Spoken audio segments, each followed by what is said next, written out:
Hello दोस्तों, स्वागत करता हूं अपने इस यूट्यूब चैनल नागेंद्र आई ट्विटर पर। जैसा कि पिछली वीडियो में हम लोग प्रकाश के अपवर्तन और प्रकाश के अपवर्तन के नियम और अपवर्तनांक और उस पर कुछ न्यूमेरिकल क्वेश्चन था उसके बारे में पढ़े थे, और आज की इस वीडियो में हम लोग लेंस के बारे में पढ़ेंगे। तो चलिए वीडियो को स्टार्ट करते हैं। और एक बात और, वीडियो पसंद आए तो चैनल को लाइक कर दीजिए और वीडियो को लाइक करके अपने दोस्तों के पास शेयर जरूर करें।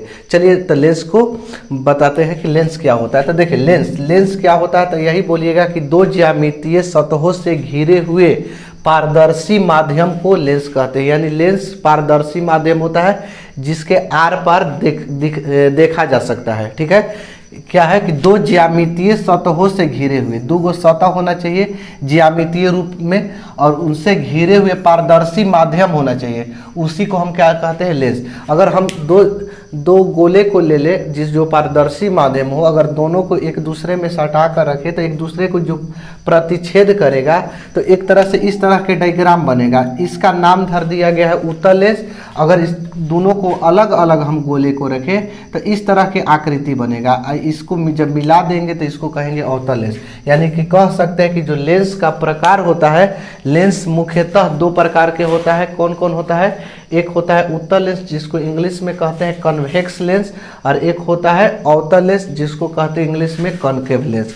अब उत्तल लेंस और अवतल लेंस की परिभाषा जानिए। ठीक है, तो उत्तल लेंस किसे कहेंगे कि आ जाएगा कि उत्तल लेंस क्या है, तो यही बोलना है कि वैसा लेंस जिसके किनारे पर का भाग पतला और बीच का भाग मोटा हो उसे क्या कहेंगे, उत्तल लेंस कहेंगे। देखिए उत्तल लेंस इस तरह से होता है, इस तरह से कि जिसके किनारे पर का भाग पतला हो और बीच का भाग मोटा हो उसे उत्तल लेंस कहते हैं। समझ में आ गया? जिसके किनारे पर का भाग पतला और बीच का भाग मोटा हो उसे क्या कहेंगे, उत्तल लेंस। इसके जस्ट विपरीत है कि वैसा लेंस जिसके किनारे पर का भाग मोटा और बीच का भाग पतला हो। देखिए डायग्राम में जैसा कि दिखाई दे रहा होगा कि किनारे पर का भाग मोटा है और बीच में क्या हो गया है, पतला हो गया है। तो जिसके किनारे पर का भाग मोटा और बीच के भाग पतला हो उसे अवतल लेंस कहते हैं, और जिसके किनारे पर का भाग पतला और बीच का भाग मोटा हो उसे उत्तल लेंस कहते हैं। चलिए अब हम लोग पढ़ते हैं उत्तल लेंस और अवतल लेंस में क्या अंतर होता है। तो उत्तल लेंस और अवतल लेंस में अंतर जानिए। एक तरफ उत्तल लेंस लिखिएगा, एक तरफ अवतल लेंस। ये देखिए आपका क्वेश्चन परीक्षा के लिए भी यही है। ये आपको 5 नंबर में भी पूछ सकता है, 2 नंबर में भी पूछ सकता है। ठीक है, तो देखिए 5 नंबर या अब तो 6 नंबर में भी पूछने लगा। तो 6 नंबर में पूछेगा तो 6 गो अंतर से कम मत दीजिएगा। ठीक है, 5 नंबर में अगर आपको पूछेगा तो 5 गो चलेगा, बट 6 नंबर में पूछे तो 6 अंतर ही, 6 पॉइंट ही देना है। उसके बाद अगर 2 नंबर में पूछेगा तो कम से कम 3 दे दीजिए। ठीक है, 3। तो चलिए उत्तल लेंस और अवतल लेंस में अंतर जानते हैं। तो पहला कहिएगा कि इसके किनारे पर का भाग पतला और बीच का भाग मोटा होता है। किसका? उत्तल लेंस का। आप लोग अभी तुरंत बताए थे कि इसके किनारे पर का भाग पतला और बीच का भाग क्या है, मोटा है। और अवतल लेंस में क्या होता है कि इसके किनारे पर का भाग मोटा, देखिए किनारे पर का भाग क्या होता है, मोटा, और बीच का भाग हो गया पतला। तो ये दोनों तो आप लोग ऐसे ही दे दीजिएगा कि इसके किनारे पर का भाग पतला और बीच का भाग मोटा होता है, और इसके किनारे पर का भाग मोटा और बीच का भाग पतला होता है। दूसरा, इसकी फोकस धनात्मक होती है। किसका? अवतल का फोकस धनात्मक होती है। नेक्स्ट वीडियो में बताएंगे कि कैसे धनात्मक होती है, बट अभी आप लोग इसको उतार लीजिए और समझ लीजिए कि इसकी फोकस क्या होती है, धनात्मक होती है। इसकी फोकस ऋणात्मक होती है। अवतल लेंस की फोकस क्या होती है, ऋणात्मक। इसमें वास्तविक एवं काल्पनिक दोनों तरह के प्रतिबिंब बनते हैं। इसमें वास्तविक भी बनता है और काल्पनिक भी बनता है। इसमें केवल काल्पनिक प्रतिबिंब बनता है। ठीक है, इसमें बड़ा, छोटा एवं वस्तु के बराबर प्रतिबिंब बनता है, और इसमें केवल छोटा प्रतिबिंब बनता है। ठीक है, इसमें उल्टा एवं सीधा दोनों प्रकार के प्रतिबिंब बनता है। इसमें हमेशा सीधा प्रतिबिंब बनता है अवतल लेंस में। इससे अभिसारी लेंस भी कहते हैं। किस लेंस को? उत्तल लेंस को। ऑब्जेक्टिव में भी पूछता है किस लेंस को अभिसारी लेंस कहते हैं, तो उत्तल लेंस को अभिसारी लेंस कहते हैं। तो इसे अभिसारी लेंस भी कहते हैं और इसे अपसारी लेंस भी कहते हैं। तो इस तरह से आप लोग के अंतर आएगा 5 नंबर में, चाहे नहीं अब तो 6 नंबर में आने लगा, 6 नंबर में आएगा, 6 गो अंतर दीजिएगा। 5 नंबर में पूछेगा 5 गो अंतर, अगर 2 नंबर में पूछे तो कम से कम 3 गो उत्तर दीजिएगा। ठीक है, अब हम लोग चलते हैं आगे। अब समझते हैं उत्तल लेंस में फोकस क्या होता है और सब। तो देखिए सबसे पहले हम लोग जानते हैं कि वक्रता केंद्र है। सबसे पहले वक्रता केंद्र। तो वक्रता केंद्र के यही परिभाषा कहिएगा कि लेंस जिस गोले का भाग होता है, लेंस जिस गोले का भाग होता है, जिस गोले का भाग होता है उसके केंद्र को, उसके केंद्र को वक्रता केंद्र कहते हैं, वक्रता केंद्र कहते हैं। ठीक है, लेंस जिस गोले का भाग होता है उसके केंद्र को वक्रता केंद्र कहते हैं। ठीक, जैसे में मान लेते हैं कि अगर ये लेंस है, इस तरह से लेंस, तो इसमें दो गो वक्रता केंद्र होगा, एक इधर होगा C1, एक इधर होगा C2। ठीक है, अगर इसका लेंस है अवतल लेंस, ठीक है, उत्तल लेंस था, ये अवतल लेंस है, तो इसमें भी दो गो केंद्र होता है, C2 C1। ठीक है, तो अवतल लेंस में दो गो केंद्र होता है, उत्तल लेंस में भी दो गो केंद्र, मतलब लेंस में दो गो केंद्र होता है, वक्रता केंद्र हो गया। इसके बाद आता है प्रधान अक्ष।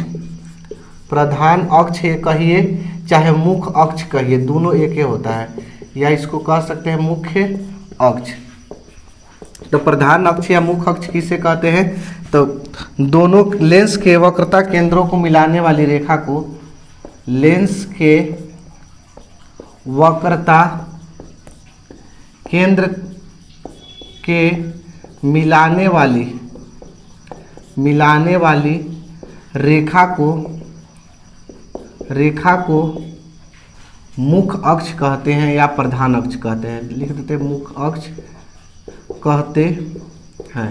तो देखिए यहाँ मुख्य अक्ष कौन होगा? तो मुख्य अक्ष यहाँ से यहाँ तक मुख्य अक्ष हो गया, यहाँ से यहाँ तक क्या हो गया? मुख्य अक्ष हो गया। इसके बाद आता है फोकस दूरी। फोकस दूरी, ठीक, तो लेंस के प्रकाशीय केंद्र और मुख्य फोकस के बीच की दूरी को फोकस दूरी कहते हैं। फोकस दूरी कहते हैं। देखिए अगर कोई लेंस है, मान लेते हैं उतले लेंस, तो प्रकाश, देखिए चूंकि लेंस में दो गो फोकस होता है, याद रखिए 1 नंबर में पूछा गया कि लेंस में कितने फोकस होते हैं? 2 गो, एक होता है F1, एक होता है F2। ठीक है, तो लेंस के प्रकाशीय केंद्र के मिलाने वाली रेखा को फोकस दूरी कहते हैं। चूंकि उत्तल लेंस में इधर फोकस दूरी होता है और अवतल लेंस में इधर फोकस दूरी होता है। देखो इसको भी दिखा देते हैं, F1 F2। लेंस अवतल लेंस में इधर फोकस होता है, उत्तल लेंस में इधर फोकस होता है। ठीक, इसके बाद आता है प्रकाशीय केंद्र। तो लेंस के प्रकाशीय केंद्र बीच में और मुख्य फोकस के बीच की दूरी को फोकस दूरी कहते हैं। अब आता है प्रकाशीय केंद्र। तो प्रकाशीय केंद्र क्या है? तो यही कहिएगा कि लेंस के अंदर मुख्य अक्ष पर स्थित, कि लेंस के अंदर, लिख देते हैं, लेंस के अंदर मुख्य अक्ष पर स्थित केंद्र को प्रकाशीय केंद्र कहते हैं। प्रकाशीय केंद्र कहते हैं। देखिए लेंस के अंदर मुख्य अक्ष पर स्थित, तो लेंस के अंदर है ना, मुख्य अक्ष पर स्थित है, केंद्र को क्या कहते हैं? प्रकाशीय केंद्र कहते हैं। इसके बाद आता है लेंस का द्वारक। लेंस का द्वारक, तो देखिए लेंस का द्वारक अगर पूछेगा तो यही कहिएगा कि लेंस के वृत्तीय परिधि के व्यास को, लेंस के वृत्तीय परिधि के व्यास को लेंस का द्वारक कहते हैं। लेंस का द्वारक कहते हैं। देखिए लेंस के वृत्तीय परिधि के व्यास को लेंस का द्वारक कहते हैं। अब द्वारक कौन होगा? तो ये लेंस हो गया, तो यहाँ कितना चौड़ा है, चौड़ाई को ही हम क्या कहेंगे? द्वारक कहेंगे। ये लेंस हो गया, ये कितना है चौड़ा, यही क्या होगा? चौड़ाई को ही मैंने वृत्तीय परिधि के जो व्यास होगा ना उसी को हम क्या कहेंगे, द्वारा कहेंगे। अगर इसको लिखना है तो लिखना है तो लिख लीजिए या स्क्रीनशॉट ले लीजिए, लिख लीजिएगा। ठीक है, बस आज के लिए इतना ही। अगले वीडियो में मिलेंगे अगले टॉपिक की ओर। तब तक के लिए जय हिंद।